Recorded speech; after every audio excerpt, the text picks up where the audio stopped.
it became apparent that Charles's employee, Junior, had been openly undermining his leadership, going so far as to dismiss Charles as a competent boss altogether. Charles overheard these disparaging remarks, which led to a tense confrontation between the two. In hindsight, Charles should have realized the importance of fostering a stronger relationship with his team. On the other hand, I received an offer to relocate to our company's overseas headquarters. Initially, I declined, weighed down by the ongoing issues and wanting to be supportive of Charles during his turbulent time. However, after much thought, I accepted the position and am now preparing for the move. My father, understandably concerned, has been adjusting to the idea, and we've started practicing video calls to stay connected once I leave. This new role has been a lifelong dream of mine, and I'm eager to pour my energy into this exciting opportunity.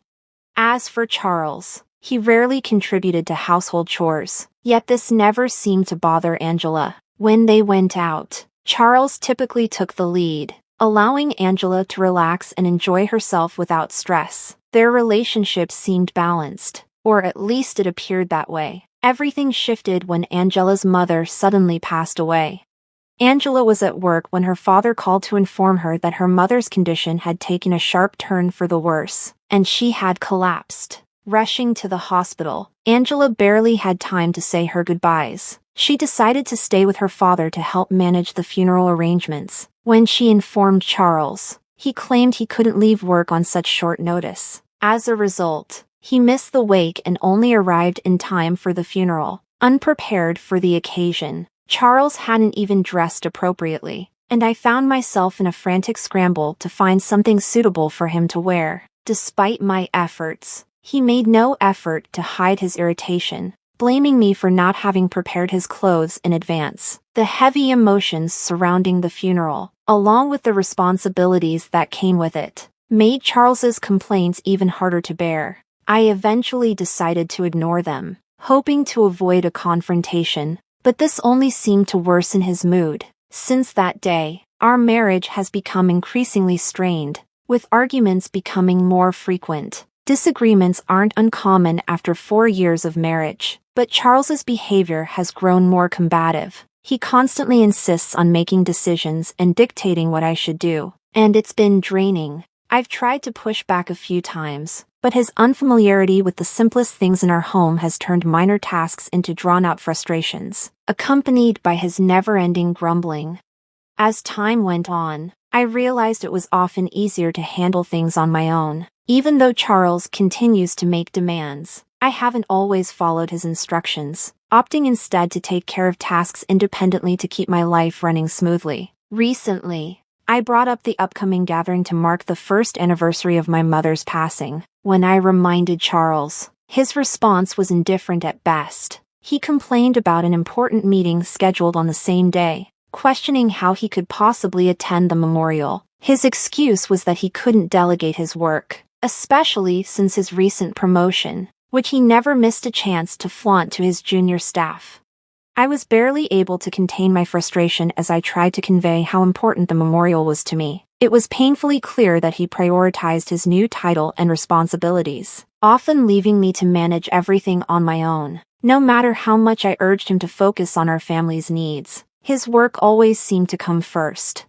Later that evening, when I finally arrived home from work, I found Charles sprawled on the couch, a beer in hand. "Sorry I'm late. Had to stay for overtime," I explained, already sensing his annoyance that dinner had been delayed. His response was sharp. "I've been waiting here for an hour." While it had only been an hour, and knowing that cooking wasn't his strong suit, it baffled me that he hadn't thought to get something to eat in the meantime. I had told him when I'd be home. After all, trying to keep my irritation in check, I handed him a takeout box and said, "I thought cooking would take too long tonight, so I grabbed this on the way home." Charles's reaction was swift and cutting, slamming his beer glass onto the table. "Takeout again? You're really slacking off lately, aren't you?" His words stung, especially considering it had been nearly 3 weeks since we last ordered takeout. Yes, I had been busy and couldn't cook every night, but I always ensured we had balanced meals and didn't rely on processed food. His uncalled for critique left me debating whether I should even respond. Sensing my silence as an admission of guilt, Charles pressed on, adding insult to injury. Can't argue when it's true. Huh? You should start doing your chores properly. You've been coming home late, claiming overtime. Maybe you're just out cheating. His accusation ignited the resentment simmering inside me. If you know I'm working late, the least you could do is make dinner. I shot back. You don't even have to cook. Picking up takeout isn't that hard. I always tell you when I'll be home, and despite my workload, I manage all the household chores. There's no need for that attitude. His response was a sharp glare, followed by a low blow. You're 4 years older. Remember? I could have married a younger woman, but I chose you. He spoke as though I should be grateful, like his choice of me was a favor I didn't deserve. You should be thankful and listen to me. No one else would want you. His words were meant to belittle me, but instead, they revealed just how broken our communication and respect for each other had become. So, if I left, you'd be in trouble, right? My anger boiled over. If you wanted a younger woman, you should have married one before we got together. I asked you if you were fine with my age, and you said yes. That's why we're married. But trust me, I can manage just fine without you. Charles responded with a mocking laugh. Fine, then let's get a divorce, he said, grabbing his beer and the takeout before storming off to his room. We had fought plenty of times before, but this argument felt different, like we had crossed a line. I was tired of his constant disrespect. I sat down with my takeout, trying to calm myself, hoping maybe he was just hungry and irritable. But as I ate, the weight of our conversation hung heavily on me, especially with my mom's death anniversary just around the corner. After some time, I called out to him from outside his door. We need to leave by 7 a.m. tomorrow, so I'll wake you up around 6 o'clock. There was no response, though I was sure he was awake. I went to bed, feeling a mix of exhaustion and unease. The next morning, I woke up early to find that Charles was already gone. The bags I had packed for us were still in the room. He hadn't left for the gathering without me. So, where had he gone? I tried calling his phone, but there was no answer. He ignored my texts too. Left with no choice, I left him a voicemail and started getting ready on my own. As I waited for the train at the station, Charles finally picked up. I have a meeting. Can't leave it to my juniors, he said curtly before hanging up. I stood there, staring at my phone, feeling a mix of anger and resignation. I stood there, stunned and bewildered, as the train arrived. With no time to dwell on it, I boarded, struggling with the luggage meant for both of us. When I finally reached my father's house, his anxious eyes met mine as he asked, "Where's Charles?" Seeing the lingering sadness in his eyes since my mother's passing, I didn't want to add to his worries. Forcing a smile, I took a deep breath and replied, "Sorry. He got called into an important meeting. He was supposed to come." Charles's recent promotion made for a convenient excuse, and I reassured my father that his absence was work-related and important. My father nodded understandingly. "I know he's working hard. It's a shame not to see him, but your mother would have understood. Let him know he's always welcome here," he said softly. There was a hint of sadness in his words, but I kept my smile intact throughout the day, refusing to show how much it hurt.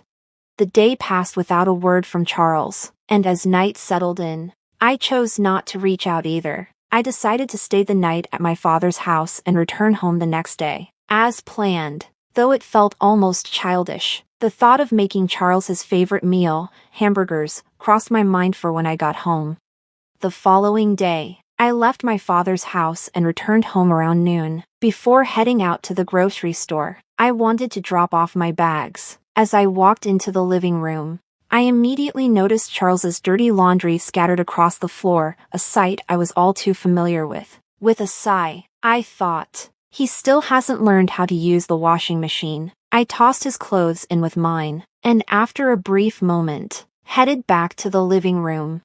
That's when something caught my eye. Sitting on the table, as if left deliberately in plain view, were divorce papers, already signed by Charles. My heart sank. Was this really how he wanted to communicate that he was serious about ending our marriage? Staring at the papers in disbelief, a storm of emotions surged through me. Grabbing my phone, I hesitated for a second before calling him, unsure if he'd even pick up during his lunch break. To my surprise, he answered almost immediately.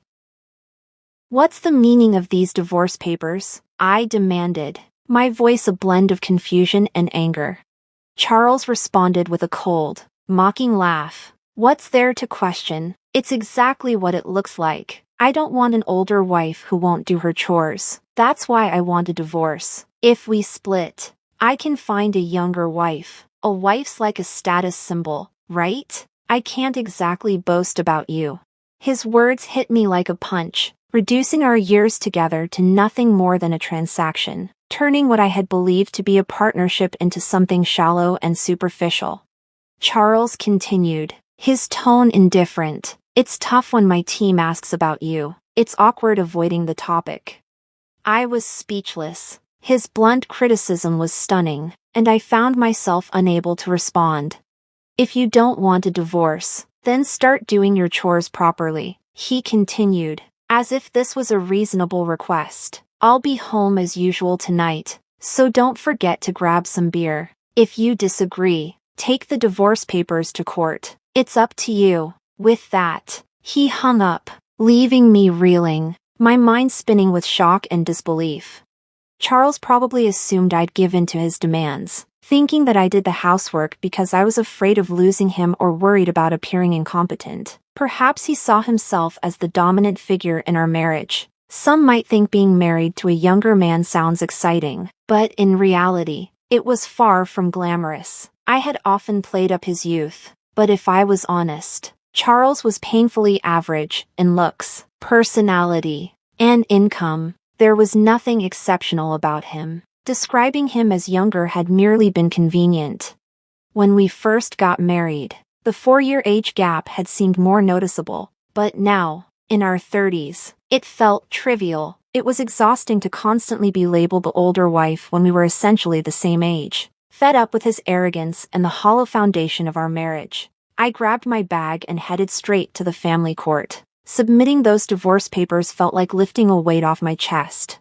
As I walked out of the courthouse, a sense of relief washed over me. I realized then that I didn't need Charles to feel complete. With the promise of newfound freedom, I felt lighter, as though I had finally stepped out from under a cloud that had long been looming over me. This was the end of our marriage, but the beginning of a life where I could truly live on my own terms. Seizing the opportunity, I decided to take a few days off from work. Fortunately, my boss understood and granted me a week's leave, as work had slowed down. Now that I was officially divorced, it was time to get my life in order. With only a few possessions, the cleaning and packing were straightforward. I stored the larger items in a storage unit, packed the essentials and clothes into my car, and on a whim, decided to visit a hot spring resort. During the off-season, I easily found a budget-friendly hotel and set off, thrilled to start this new chapter of my life.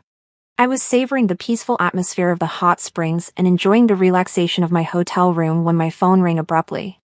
"Angela, didn't I ask you to get beer? Where are you?" It was Charles, sounding puzzled and slightly irritated. It was around the time he usually returned home from work. I couldn't help but chuckle as I answered, "I'm at a hot spring resort." "A hot spring resort? Why? What's going on?" Charles's voice carried a mix of confusion and agitation. "Didn't you say I should file for divorce if I disagreed with you?" I reminded him, picturing his stunned expression, which made me laugh even more. "Wait, did you actually file them?" His tone shifted from bewildered to frustrated. "Yes, I did. You suggested it, Charles. Have you forgotten what you said?" I replied, still amused by his reaction. Charles's voice, now tinged with anxiety, showed his disbelief. "Wait, are you joking? When you say hot spring resort, do you mean some nearby spa? If so, I'll get dinner. Come home soon." I couldn't help but laugh at his sudden shift to a seemingly considerate tone, as if he was trying to play the caring husband. It took me about an hour and a half to drive here. There's even an outdoor natural hot spring. It's incredibly relaxing. I hope it doesn't rain tomorrow. Since you're getting dinner, I've already packed my things, so you won't have to worry about me coming back. Take care of yourself. Charles pleaded for me to return, but I had no intention of going back. You're the one who initiated the divorce. Have you forgotten? It was clear you were using the threat of divorce to control me. I told him firmly. I can manage without you now that you've divorced your older wife. Go ahead and find a younger one if you can. Whether you succeed or not is no longer my concern, I said firmly. Charles fell silent, clearly taken aback by my determination. After a moment, he spoke again, his voice barely above a whisper. But you should consider moving out of that apartment. Why should I? I responded calmly, though I had already considered this myself. Think about your income. You'll end up broke if you stay there. You can't clean, do laundry, or cook. You'll need housekeeping and dining out, which costs money. It would be a problem if most of your salary goes towards rent, he reasoned. I couldn't help but smile slightly. You thought you were the provider, but my salary is nearly double yours. You never really provided for me, if anything. It was the other way around, I said, cutting to the core of the issue. Also, you were overly confident because of one junior. But did you know I manage multiple juniors and even more beneath them? I usually keep work to myself because you get moody, but I outrank you in both position and salary. You'd think you would have noticed after living together. It seemed like Charles was just now realizing this, possibly because he had kept his ego intact by looking down on me. Now that his delusion was shattered, he must have felt defeated. I had struck a blow to his pride, a kind of retribution for all these years. The reason I had handled household chores without complaint, despite his domineering attitude, was partly because he was younger and I had given him some leeway, and partly because it was too much trouble to ask him for anything. It's not like I needed you to stay with me. I was just managing your needs along with my own. So when you said, do the chores, or we divorce, of course, I chose divorce. We're strangers now. Goodbye, I said firmly before ending the call. Feeling a sense of liberation, I enjoyed a delicious meal at the hotel afterward. Charles, evidently still clinging to the idea of reconciliation, attempted to reach out again, but I was already relishing the newfound freedom and independence in my life. When he called once more, I greeted him with a knowing smile. Remember, I'm older than you. I'm sure you wouldn't want me back.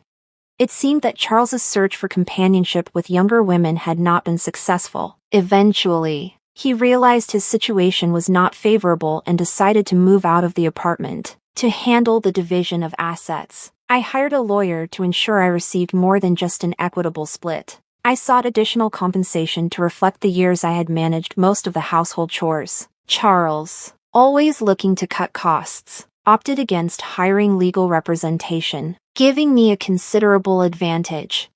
With the help of my lawyer, we secured a settlement that was highly favorable to me. I was satisfied with the outcome and relieved to have resolved the matter. Meanwhile, Charles's troubles at work were only beginning. His junior team member had been openly critical of his leadership, undermining his authority by declaring he wasn't a proper boss. Charles discovered these complaints, leading to a heated argument, another clear sign of the importance of nurturing and supporting your team, something Charles had evidently neglected. In terms of my career, I had been offered a highly sought-after position at our company's overseas headquarters. Initially, I hesitated to accept due to the personal upheavals and out of consideration for Charles. However, with my personal situation evolving, I decided to embrace the opportunity wholeheartedly. I am now actively preparing for this exciting transition, though it has caused some concern for my father. We've adapted by practicing video calls to stay connected once I'm abroad. I feel content and excited about the future, ready to fully commit to this new chapter of my life. It's time to pursue the career I've always dreamed of, confident that I've made the right decisions for my future.